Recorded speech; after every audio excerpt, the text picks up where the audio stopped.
ऋचा की सास सुमन एक दिन उससे कहती है। अरे बहू, शादी को 4 साल हो गए हैं। मुझे दादी बनाएगी या नहीं? आजकल के तुम पढ़े लिखे लोग बच्चा पैदा ही नहीं करना चाहते क्या?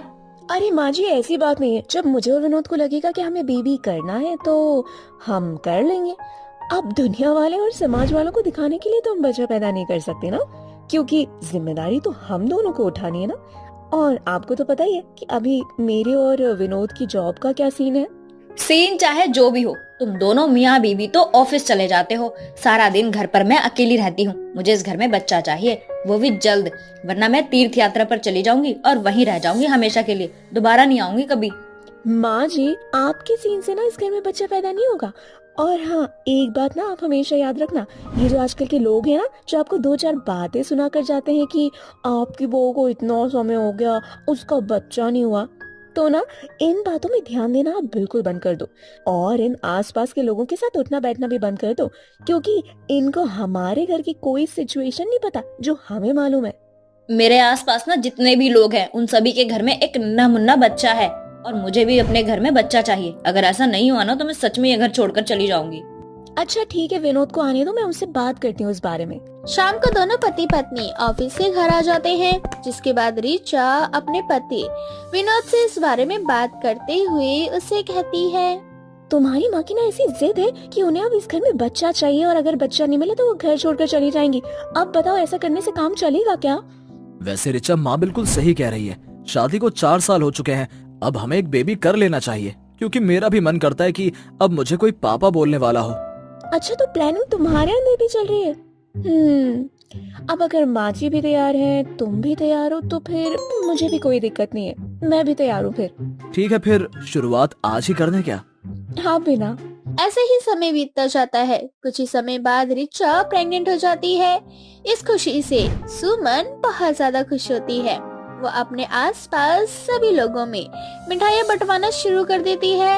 ऐसे ही एक दिन सुमन अपने समधन अनीता से फोन पर बात करती है और उससे कहती है।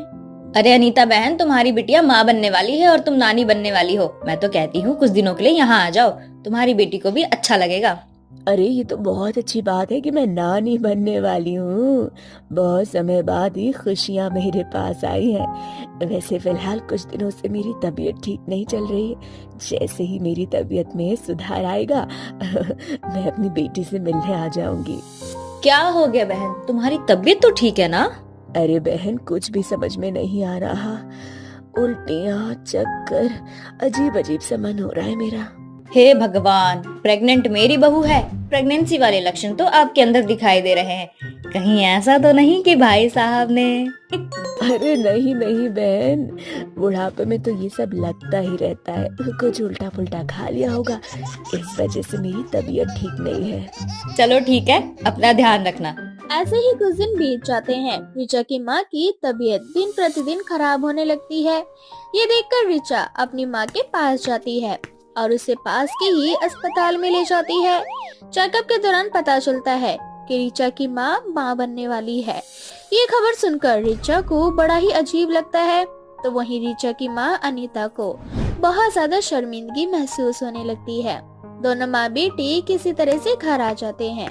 घर आने के बाद अनीता रोने लगती है। तभी ऋचा उसे समझाते हुए उनसे कहती है।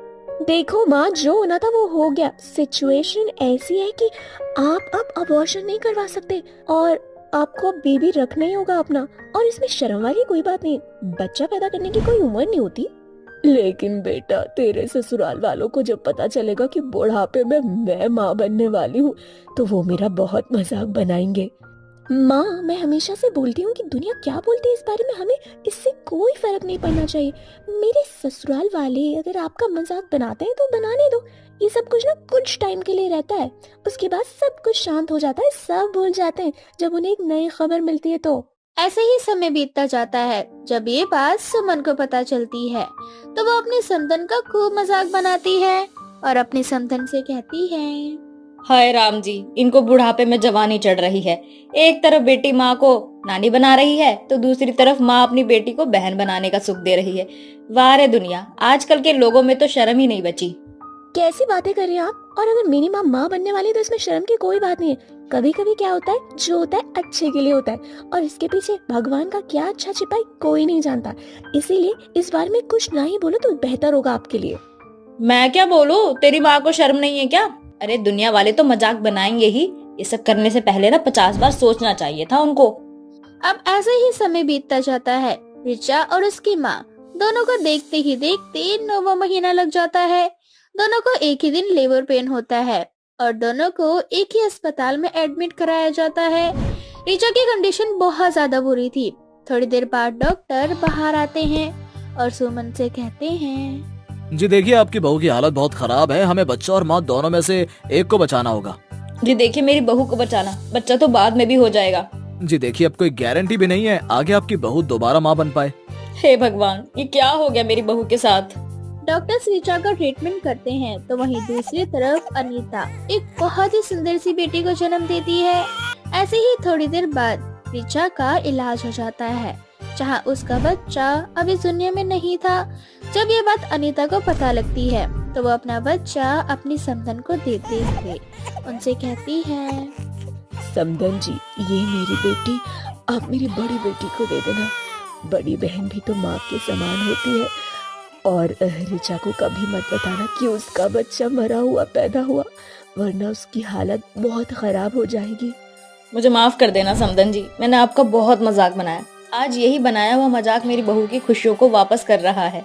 इस तरह से अनीता अपना बच्चा अपनी बेटी को दे देती है और इस तरह से रिचा अपनी जिंदगी में आगे बढ़ती है। एक छोटे से गांव में कोमल, दिशा और पूजा नाम की 3 बहन रहा करती थी। उन तीनों ही बहन को मेकअप करने का बहुत शौक था, इसलिए वो गांव की औरतों और लड़कियों का मेकअप किया करती और इसी तरह से वो तीनों कुछ पैसे भी कमा लिया करती थी। ऐसे ही एक बार की बात है, तीनों बहन एक दुल्हन को सजाकर अपने घर जाती है, जहां उसके पिता उन तीनों से बोलते हैं, आ गई मेरी तीनों बेटियां दुल्हन को सजाकर। हाँ पिताजी। चलो अच्छा है। वैसे मेरे पास तुम तीनों के लिए खुशखबरी है। वो क्या पिताजी?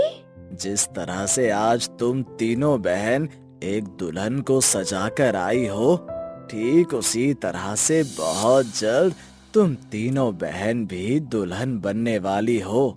शहर से तुम तीनों बहनों के लिए एक बहुत अच्छे घर से रिश्ता आया है। मैंने इस रिश्ते के लिए हाँ कर दिया है। अपनी शादी की बात सुनकर पूजा अपने पिता से बोलती है, पिताजी, क्या आपने हमारे ससुराल वालों से बात की कि शादी के बाद हम तीनों बहन अपना एक छोटा सा ब्यूटी पार्लर चला पाएंगे क्या? पूजा की बात सुनकर पूजा के पिताजी उससे झूठ बोल देते हैं। अरे हाँ मेरी प्यारी बेटियों, मैंने लड़के वालों से बात कर ली है। अब इस तरह से बहुत जल्द उन तीनों बहनों की एक ही घर में शादी हो जाती है, लेकिन उन तीनों की सास कमला थोड़ी सी खड़ूस होती है, तो वहीं उन तीनों के पति रवि, विनोद और नील उन तीनों से बिल्कुल भी प्यार नहीं करते। शादी के कुछ दिन बीत जाते हैं, लेकिन उन तीनों के पति उनसे उखड़े रहते हैं और वह अपनी सास को कुछ नहीं कहती।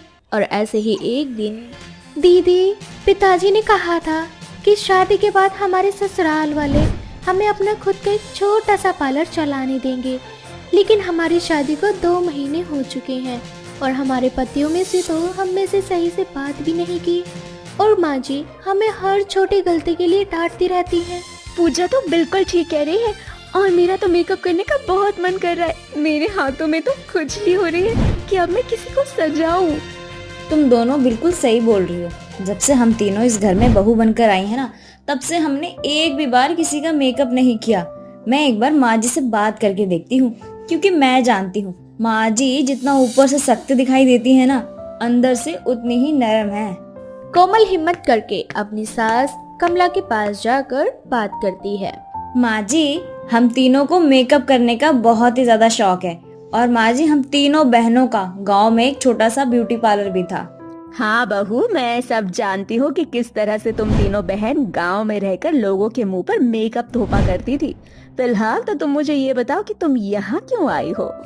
वो माँ जी, पिताजी बता रहे थे कि आप लोगों को हम तीनों बहनों के पार्लर दोबारा शुरू करने से कोई ऐतराज नहीं है। तो माँ जी, मैं आपसे यही पूछने आई थी कि अगर हम तीनों बहनें एक छोटा सा पार्लर खोल लें तो? अगर तुम तीनों के पास इतने पैसे हैं तो तुम तीनों अपना छोटा सा पार्लर खोल सकती हो, क्योंकि तुम्हें देने के लिए मेरे पास कुछ नहीं है। जब से मैंने उन तीनों की शादी करवाई है, उन तीनों ने खर्चा देना बंद कर दिया है। कमला की ये बात सुनकर कोमल को बहुत बुरा लगता है और वो जाकर अपनी दोनों बहनों को इस बारे में बताती है, जिसके बाद वो तीनों बहन अपना ब्यूटी पार्लर चलाने का सपना छोड़ देती है। इसी तरह से कुछ दिन बीत जाते हैं और एक दिन उन तीनों के पति दूसरी शादी करके अपनी बीवियों के साथ घर आ जाते हैं। ये देखकर कमला के पैरों तले जमीन खिसक जाती है और वो अपने तीनों बेटों से बोलती है, अरे कल मुंहो, ये क्या किया तुम तीनों ने? तुम तीनों पहले से ही शादीशुदा और तुम तीनों ने दूसरी शादी कर ली। अब मेरी इन बहुओं का क्या होगा? माँ, आप अपनी इन तीनों बहू को संभालो, क्योंकि हम तीनों इन तीनों से बिल्कुल भी प्यार नहीं करते। हम अपनी दूसरी बीवी से प्यार करते हैं, परंतु मजबूरी में आकर हमने ये शादी की, क्योंकि अगर हम ये शादी नहीं करते तो आप हमें इस घर से निकाल देती।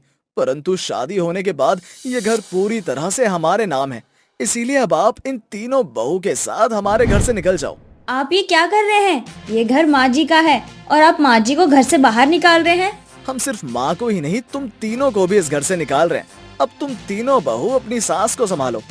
इस तरह से कमला के तीनों बेटे अपनी माँ और अपनी पहली पत्नियों को घर से निकाल देते हैं।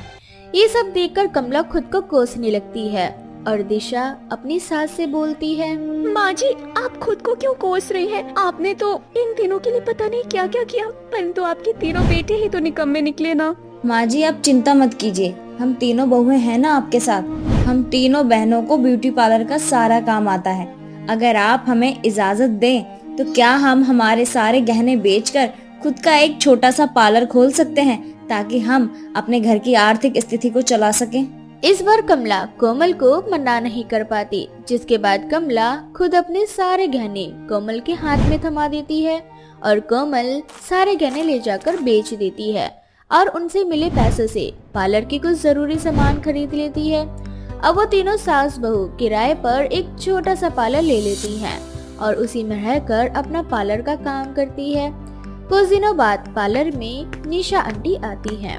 अरे कमला बहन, तू यहाँ, वो भी अपने तीनों बहुओं के साथ? हाँ बहन, अब मैं तुझे क्या बताऊँ, किस्मत की कैसी मार पड़ी है हम सास बहुओं के ऊपर। इतना बोलकर कमला अपना सारा दुख निशा को बताती है और उससे बोलती है, खैर निशा, तू मेरी छोड़, तू अपनी बता यहाँ कैसे? अरे मेरी भतीजी की शादी है और तू तो जानती है कि मोहल्ले में एक भी ढंग का पार्लर नहीं। मैंने ये नया पार्लर देखा तो सोचा क्यों ना एक बार इस पार्लर में जाया जाए। अरे तो फिक्र क्यों कर रही है, तूने यहाँ आकर बहुत अच्छा किया, क्योंकि मेरी तीनों बहुओं को बहुत अच्छा मेकअप करना आता है। इस तरह से कमला की तीनों बहू निशा आंटी का मेकअप करती है और वो तीनों बहू को मेकअप करने का 5000 देकर चली जाती है। अब इसी तरह से एक एक करके उनके दुकान में ग्राहक आना शुरू हो जाते हैं और कमला की तीनों बहू का पार्लर 3 बहुओं के नाम से फेमस हो जाता है और इसी तरह से वो तीनों काफी अच्छी कमाई करने लगती है। एक दिन कमला के तीनों बेटे आते हैं और हाथ जोड़कर अपनी पत्नियों से माफी मांगते हुए उनसे बोलते हैं, हमें माफ कर दो, हमने आप चारों को आपके ही घर से निकाल दिया और इसकी सजा हमें ऐसे मिली है कि हमारी बीवियों ने हमें तब अकेला छोड़ दिया जब हमारा सब कुछ लुट गया और हमें नौकरी से निकाल दिया गया। बेटा, ये तुम्हारे कर्मों की सजा मिली है तुम्हें, अभी तो ये शुरुआत है बस। माँ, हम जानते हैं दिशा, मुझे अपनी गलती का एहसास है, इसीलिए तो आज हम तीनों भाई यहाँ आकर आप चारों से माफी मांग रहे हैं। अब हमें आप माफ कर दो और हमारे साथ चलो। बेटा, एक माँ होने के नाते मैं तुम तीनों को माफ कर दूंगी, पर तुमने मेरी बहुओं का भी दिल दुखाया है, इसीलिए अब मेरी बहुओं का जो फैसला होगा वही मेरा आखिरी फैसला होगा। माँ जी, हमें माफ करना, अब हम तीनों इनके साथ कभी नहीं जाएंगे। इनका क्या भरोसा माँ जी, इन तीनों की जिंदगी में दोबारा से इनकी दूसरी बीवी आ गई तो ये हमें दूध में पड़ी मक्खी की तरह निकाल फेंकेंगे अपनी जिंदगी से। कोमल की ये बात सुनकर कमला अपने बेटों के साथ जाने से साफ साफ मना कर देती है, जिसके बाद कमला के तीनों बेटे मुंह बनाकर वहां से चले जाते हैं और इस तरह से कमला की तीनों बहुएं अपना ब्यूटी पार्लर का काम करके अपने घर की आर्थिक स्थिति को चलाती हैं। एक भयंकर चुड़ैल एक गुफा में सो रही होती है। तभी एक तेज रोशनी उसके ऊपर पड़ती है और उसकी आंखें खुल जाती है। जिसके बाद वो हवा में उड़ने लगती है और गुफा से बाहर निकलकर खुद से बोलती है, 50 साल पूरे हो चुके हैं, अब मैं अपने गांव में जाऊंगी और जिसने मुझे मिलकर मारा था उन सभी से अपनी मौत का बदला लूंगी। उससे पहले मुझे भूख लगी है, मुझे अपने लिए कोई शिकार ढूंढना होगा। इतना बोलकर चुड़ैल एक गांव में जाती है। तभी उसे घर के बाहर कुछ गाय बंधी हुई नजर आती हैं। अब चुड़ैल उस गाय के पास जाती है और उन्हें मार कर खाने लगती है। चुड़ैल जल्दी जल्दी खा रही होती है। उसके खाने की आवाज गाय के मालिक के कान तक पहुंच जाती है और जब वो उठकर बाहर निकलकर देखता है तो अपने सामने एक चुड़ैल को देखता है। चुड़ैल को देखकर गाय का मालिक जोर से चिल्लाता है, चुड़ैल, अरे पारो जल्दी उठ, देख यहाँ एक चुड़ैल है जो हमारी गाय को मारकर खा रही है। चुप कर जा मूर्ख प्राणी, अगर तू इस तरह से चिल्लाता रहा तो मैं तुझे भी मार कर खा जाऊंगी। अगर तू मरना नहीं चाहता तो चुपचाप से अपने घर में जाकर सो जा। चुड़ैल की ये बात सुनकर वो आदमी चुपचाप अपने घर में चला जाता है और दरवाजा बंद कर लेता है। चुड़ैल भी अपनी भूख शांत करके वहाँ से अपनी गुफा में चली जाती है। अगली सुबह वो आदमी सभी गांव वालों को चुड़ैल के बारे में बताता है, परंतु कोई भी उसकी बात का विश्वास नहीं करता। और रात को एक बार फिर से चुड़ैल उसी गांव में आती है और अपने कातिलों को ढूंढने लगती है। तभी वो अपने एक कातिल को नशे में घर जाते हुए देखती है। अपने कातिल को नशे की हालत में घर जाते हुए देखकर चुड़ैल अपने इंसानी रूप में आ जाती है और उसके पास जाती है। वो व्यक्ति उस सुंदर लड़की को देखकर डर जाता है और उससे बोलता है, तुम्हें तो मैंने और मेरे साथियों ने सालों पहले मार दिया था, फिर तुम जिंदा कैसे हो सकती हो?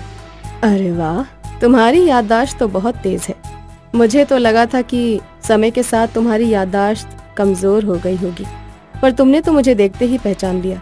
देखो, तुम इतने सालों में बूढ़े हो गए हो, पर मैं आज भी जवान हूँ। जैसे सालों पहले तुम लोगों ने मुझे मारा था, अब मैं तुम लोगों को मारने के लिए गांव में आई हूँ। इतना बोलकर वो लड़की चुड़ैल में बदल जाती है और हवा में उड़कर जोर जोर से हंसने लगती है। कुछ देर बाद चुड़ैल अपने हाथों को लंबा करती है और उस आदमी का गला दबाकर उसे हवा में फेंक देती है और इस तरह से चुड़ैल उस आदमी को एक भयंकर मौत दे देती है। परंतु ये सब कुछ रूपाली नाम की एक औरत देख लेती है और वो अगली सुबह सभी गाँव वालों को बताती है। अरे गाँव वालों को, बिरजू बिल्कुल सच कह रहा था। अपने गाँव में एक भयंकर चुड़ैल आ चुकी है। मैंने खुद अपनी आंखों से चुड़ैल को देखा।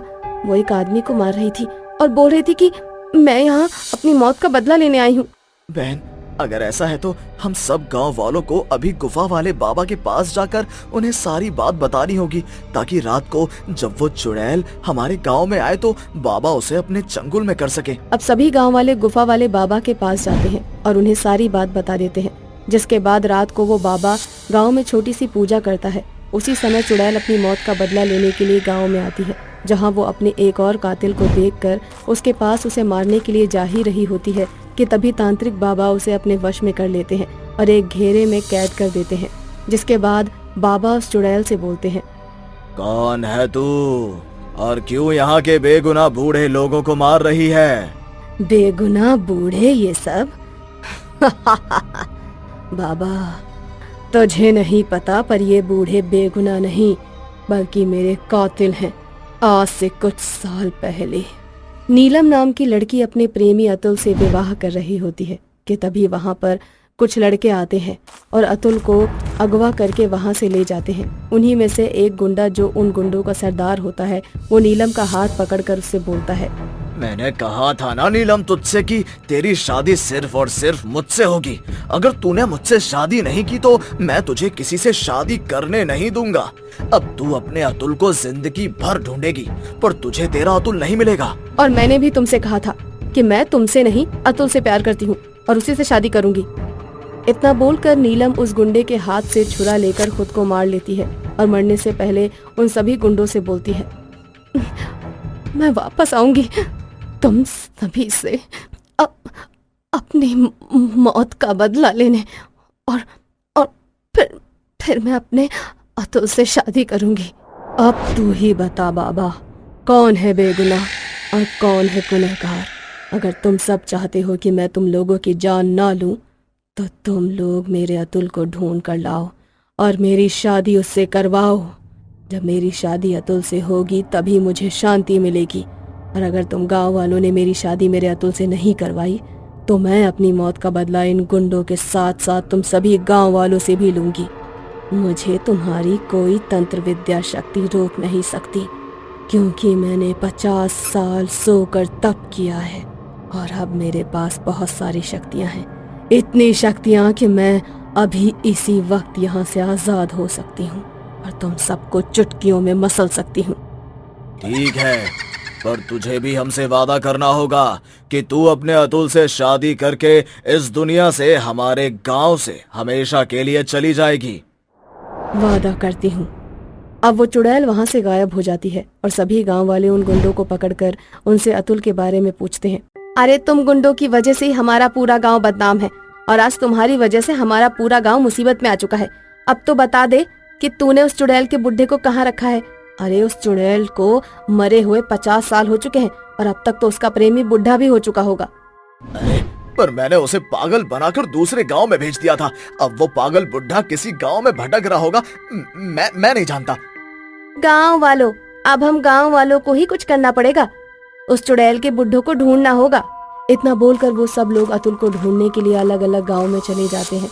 बहुत ढूंढने पर उन लोगों को अतुल मिल जाता है, परंतु उसकी हालत बहुत खराब थी। वो बस अपनी आखिरी सांस ही गिन रहा होता है, परंतु फिर भी गांव वाले अतुल को अपने गांव में ले आते हैं और जब रात को चुड़ैल आती है तो सभी गांव वाले चुड़ैल से बोलते हैं, लगता है तुम्हारा प्यार, तुम्हारा अतुल तुम्हारा इंतजार कर रहा था। देखो, तभी तो वो अब तक जिंदा है। मैं जानती थी मेरे अतुल को कुछ नहीं होगा। अब मैं अपने अतुल से शादी करूंगी और इस दुनिया से अतुल के साथ हमेशा हमेशा के लिए चली जाऊंगी, और उससे पहले मैं इस गुंडे को जान से मारूंगी। इतना बोलकर चुड़ैल अपने गुनहगारों को उनके गुनाहों की सजा दे देती है, जिसके बाद सभी गांव वाले उस चुड़ैल की शादी उस बुढ़े यानी कि चुड़ैल जिससे प्यार किया करती थी उससे शादी करवा देते हैं। शादी होने के बाद अतुल भी अपने प्राण त्याग देता है और अतुल की आत्मा उस चुड़ैल के साथ हमेशा हमेशा के लिए उस गांव को छोड़कर चली जाती है और सभी गांव वाले एक बार फिर से खुशी खुशी रहने लगते हैं।